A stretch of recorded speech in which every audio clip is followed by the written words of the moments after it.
Welcome to another interview from Peak Island Radio. I'm Chris. Nowadays, everyone has a camera in their pocket, and most people use it to capture snapshots of life as it happens.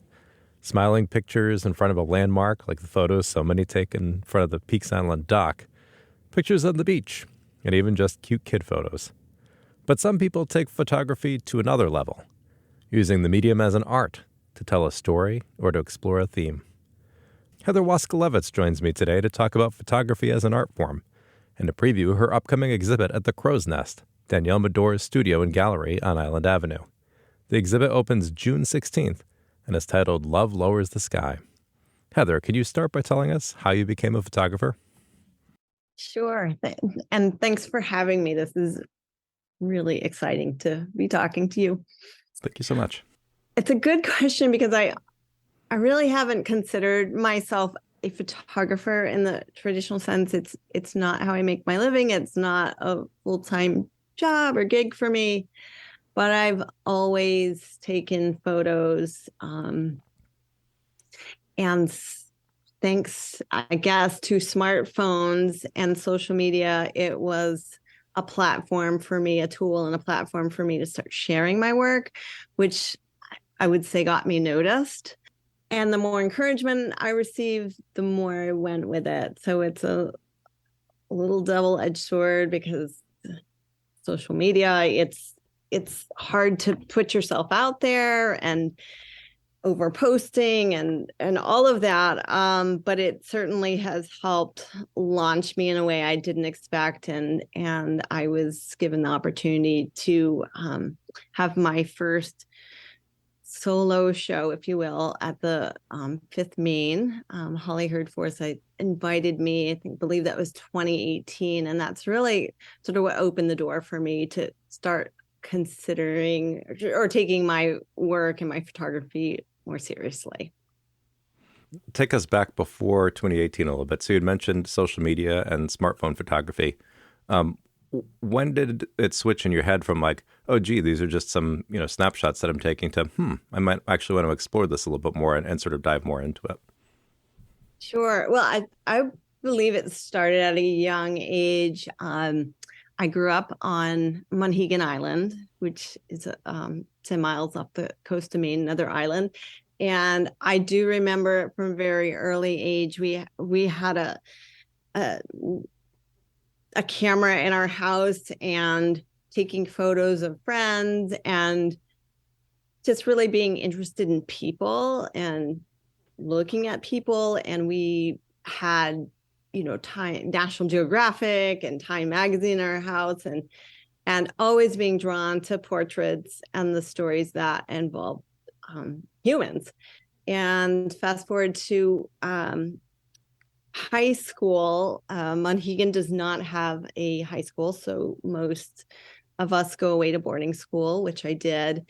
And I remember for my 16th birthday, my parents sending me a package with a digital camera inside for my 16th birthday. And I think that's sort of what opened the door for me, taking pictures of my classmates. And then, of course, you would develop the film and wait and just always being drawn to taking photos of people. I'd say that's where it started. In college, I took one photography class. It was a slide class. But that didn't really, it was very technical. I am not a technical photographer. The settings and all that stuff, it's lost on me. I describe it as I feel it before I see it. And that's the beauty of iPhones. I don't have to think about settings. I feel it, I see it, I take it, and it's done. And then what about those first steps into social media? Did you specifically say, gee, I want to start posting photos? I think with everybody else, my age group, we got on social media. I think it was Facebook in 26. I don't even know when, but it was like, oh my gosh, we can go take pictures of our kids and go out, at events and gatherings and actually share our photos on this very public platform, this space, but it was really Instagram. It started with there was a mobile platform called Hipstamatic, I think in 2009, 2010, and it was really a space that was more of an art space, and it didn't last long. It could not compete with Instagram, but I was one of the sort of early people on Instagram because I had that experience with Hipstamatic, and that was a spot where people were sharing photography more as an art. And it's not what it is today. Of course, Instagram is now owned by Facebook, and it's a completely different space. But at the time, it was really a private space that you could share your artwork without feeling embarrassed, because most of my friends and family were not on that platform yet. So it was, I don't want to say underground, but it was really a space that was just for me and following other artists as well. And that's when it became more of a popular space and people started to see my what I was doing, and I started to receive compliments. It was definitely very encouraging to keep going with it. And because already what I do for work is social media and marketing, it was an easy segue for me to be more out there. What went behind your ideas of transitioning to sort of seeing it more as an art? Was it people focused? Like you had said that you've often been drawn towards, photographs of people. Definitely people. It's not as marketable, I would say, as images that are traditionally main scenery, beautiful main scenery. I tend to, how would I describe it? It's definitely capturing people in moments that are private and they're not posing, and it's just a moment. And that to me is far more interesting.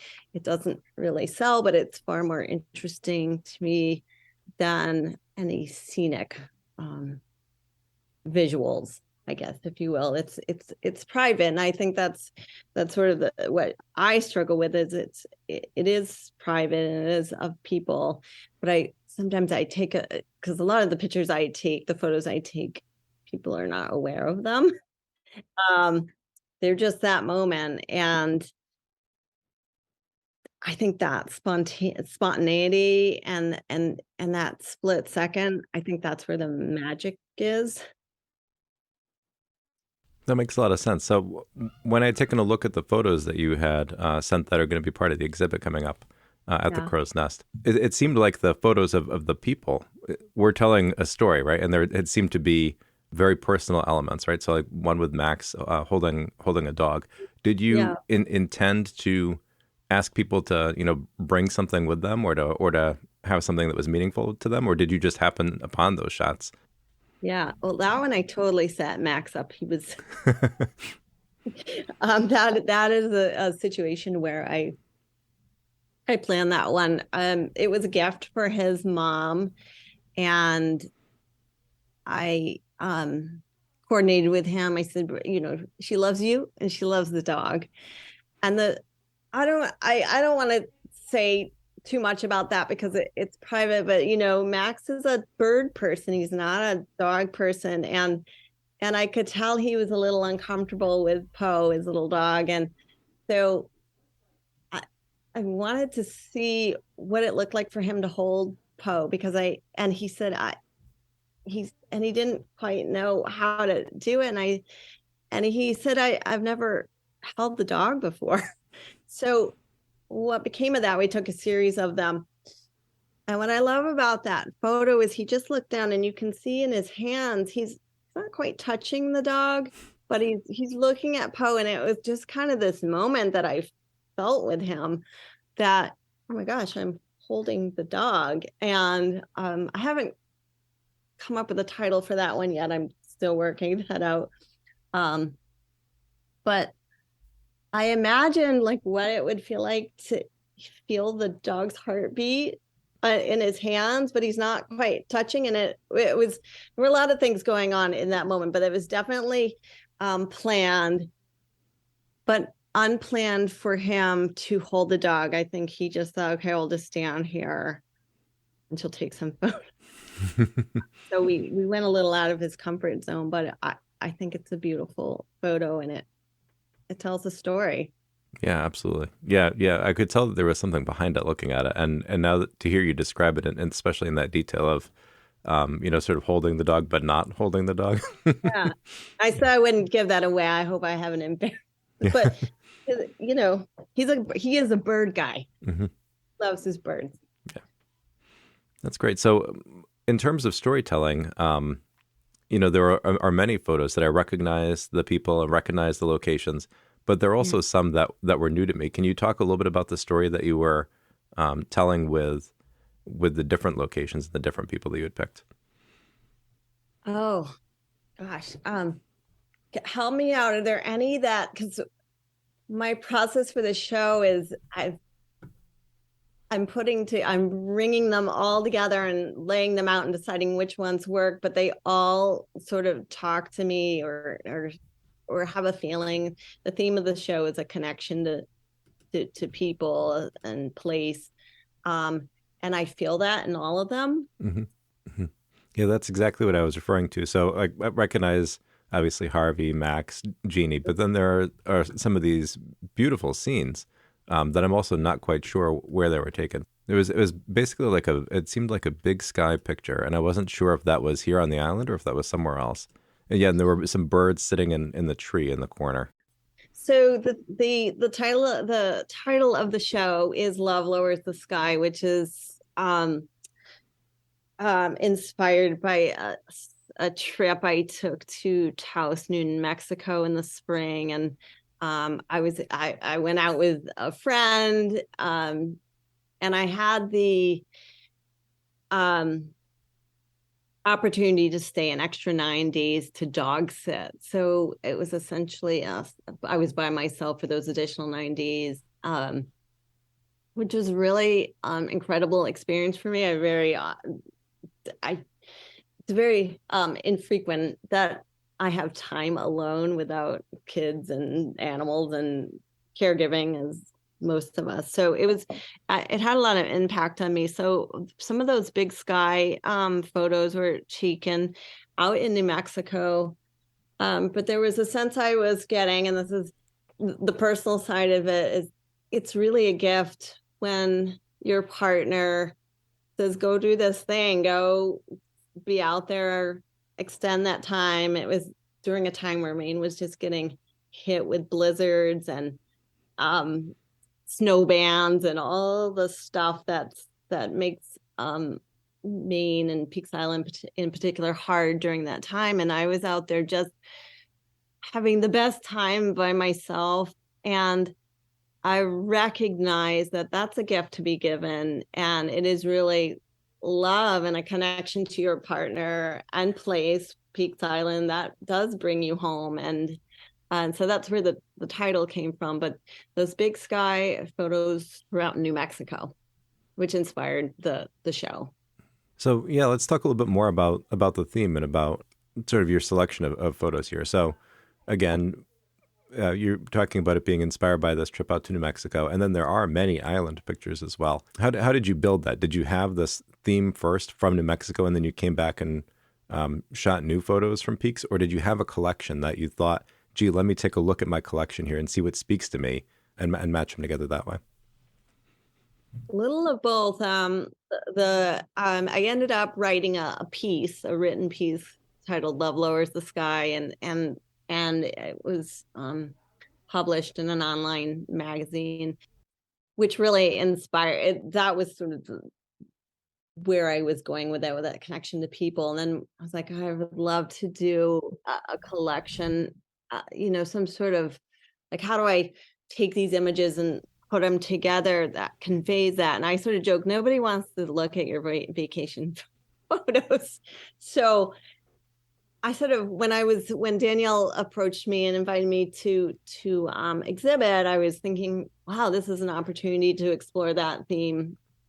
And one of their images, it's not just about a romantic partnership, it is about a connection to place. And I started to look at some of my photos and sort of match what I felt fit well with that theme and felt like a connection or a moment.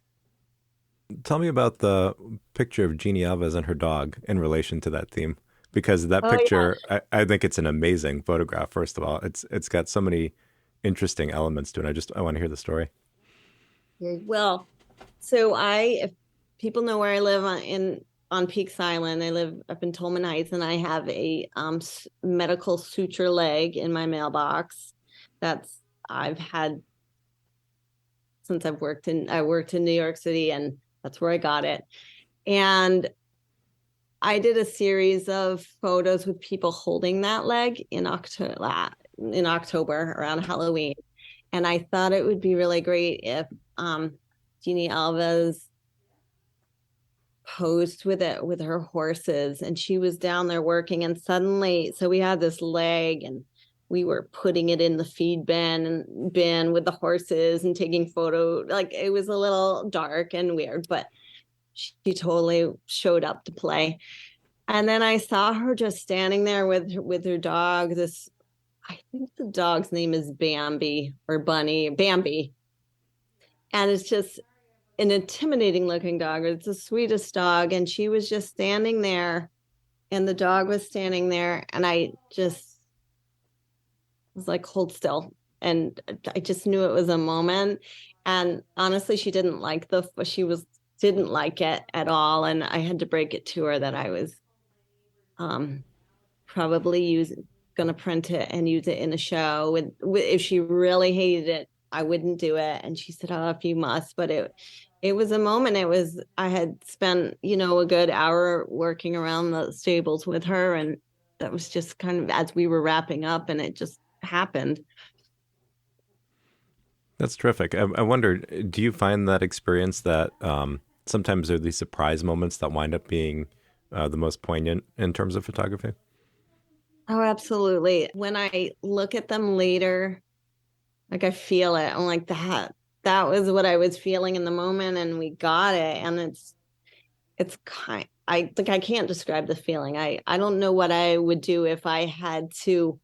I don't think I would make a very good commercial photographer or someone that goes to conferences and that, because I would just try to make them, not make them, but I would be looking for the art Mm-hmm. in the moment. And a lot of the times it just comes to me, like that moment with Jeannie Alves. She was just standing there, and she looked so tough and strong and amazing, and the dog was just standing there next to her. So it felt like a very powerful moment. And you just take it and hope it comes out the way you felt it, and when it does, it's pretty exciting. Mm-hmm. So, speaking of that, what advice would you give to somebody who maybe is listening to this conversation and wants to up their photography game? So wants to move from just sort of the point and click to something that is a little bit more artistic. How do you find those moments, or how do you sort of capture that feel? Mm. Yeah, that's a tough one, because I don't really think about it. And like I said, I attempted to take a photography class that was teach me things, and I'm not a very good student, but having a phone camera with a really nice, or having a phone with a really nice camera, is huge, because they really take beautiful photos.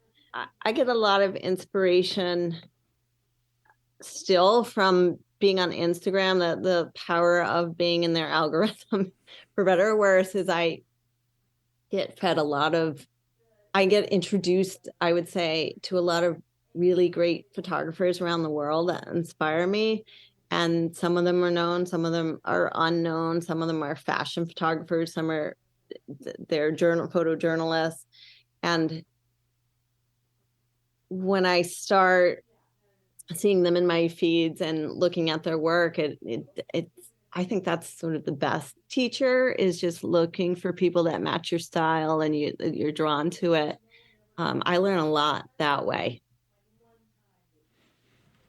That's terrific, and I think that applies across genres too, and not even necessarily just photography. But I love that advice to sort of immerse yourself in the medium that you like to use.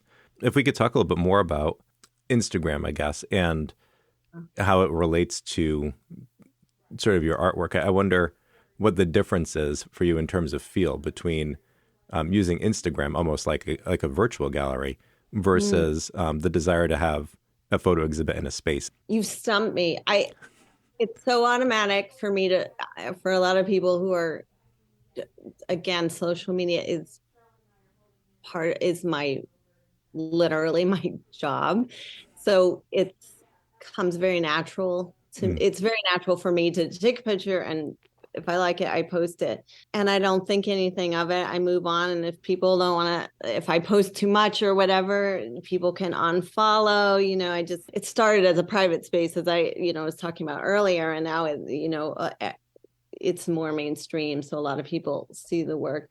With a gallery, the stakes are much higher. With a show, you're printing, you're matting, you're framing. I mean, and it's awkward, and it feels so self-serving. And there's something, because marketing and social media is my job, it feels natural to post. It does not feel natural for me to have my work on display, that people come to a physical space. It's uncomfortable, and I'm great. I'm always grateful for the opportunity. I always think, well, that was I'll never probably do that again.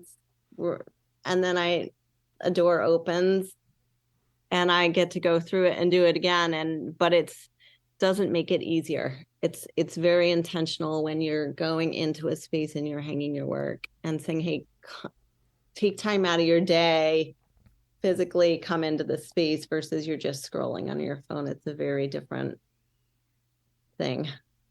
That's so interesting. First of all, thank you for such a very real answer about the discomfort with that. But that's so interesting to me, because I feel like, as somebody who does not work in social media, I feel like social media feels so sort of ephemeral sometimes, and because it is like a feed and a scroll, that it lacks kind of like a permanence, where the gallery, even if it's up for a finite amount of time, seems more permanent, I guess.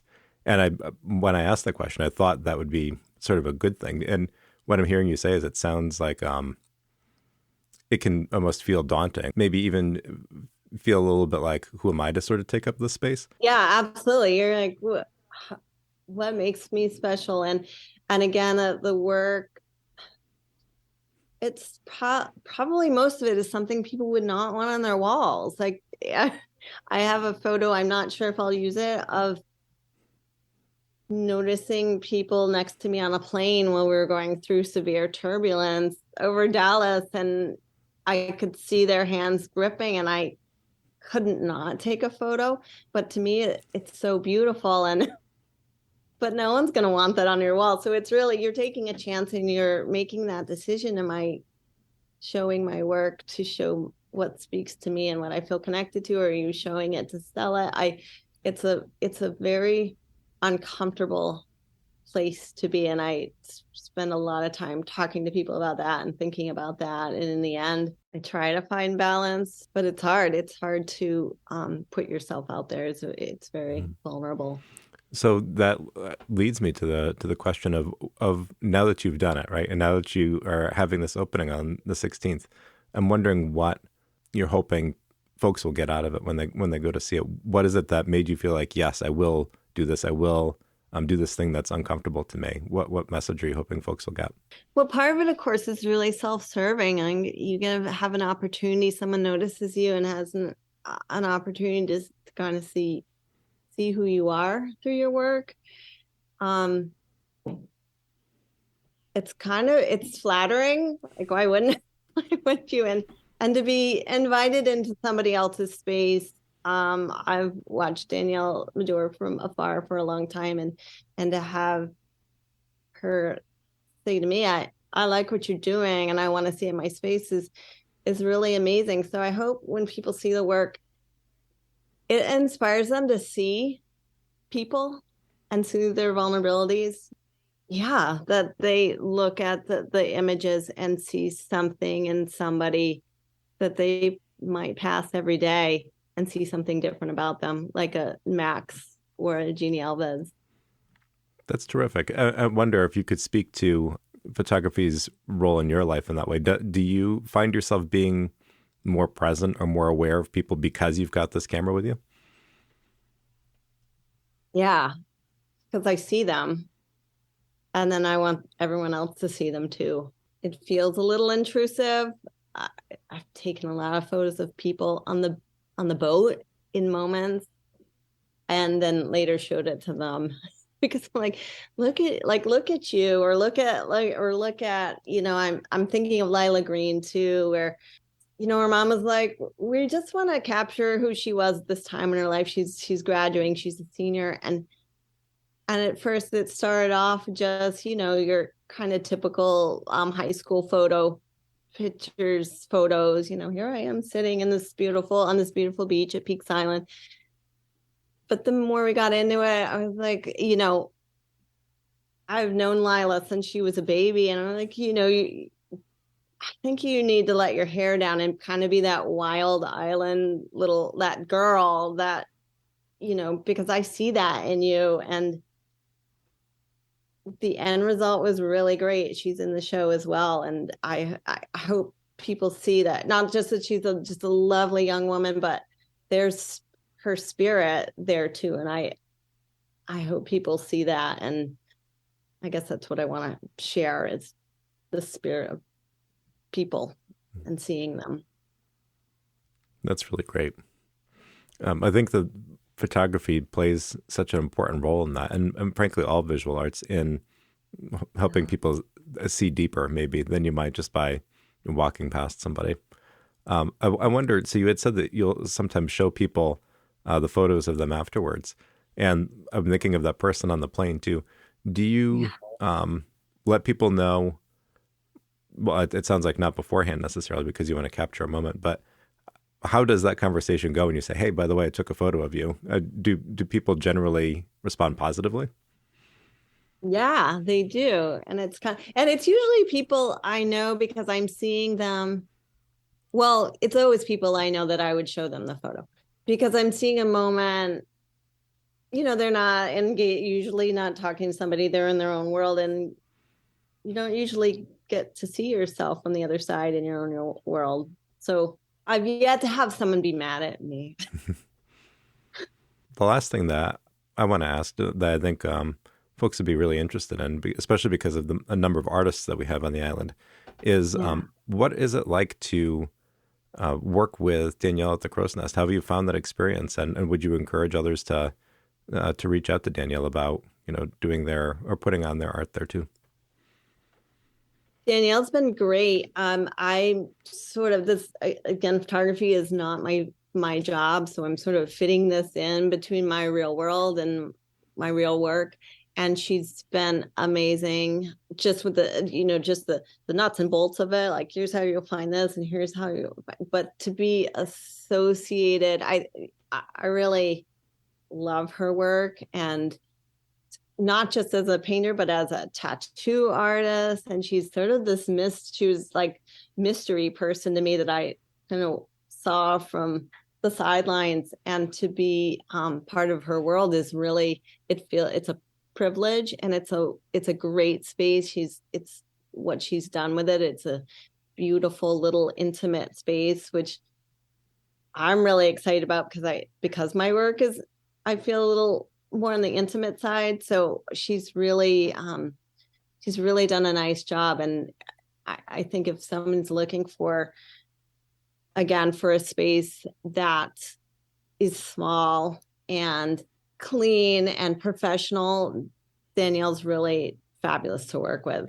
Your answer, of course, led me to another question, which you had said that you fit in the photography amongst your job and your work and all of your other responsibilities. I know that in addition to the number of artists on the island, there are a lot of people who are sort of hobbyist artists who want to be able to devote more time to the things that they're passionate about. Do you have any sort of words of wisdom for folks who want to make their art more a part of their life?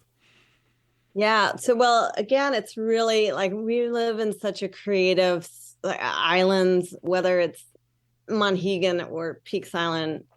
People are so creative on islands. We just attract, the islands attract creative people and interesting people. But lucky for me, I love photography and I can fit a phone in my pocket. So it's always with me.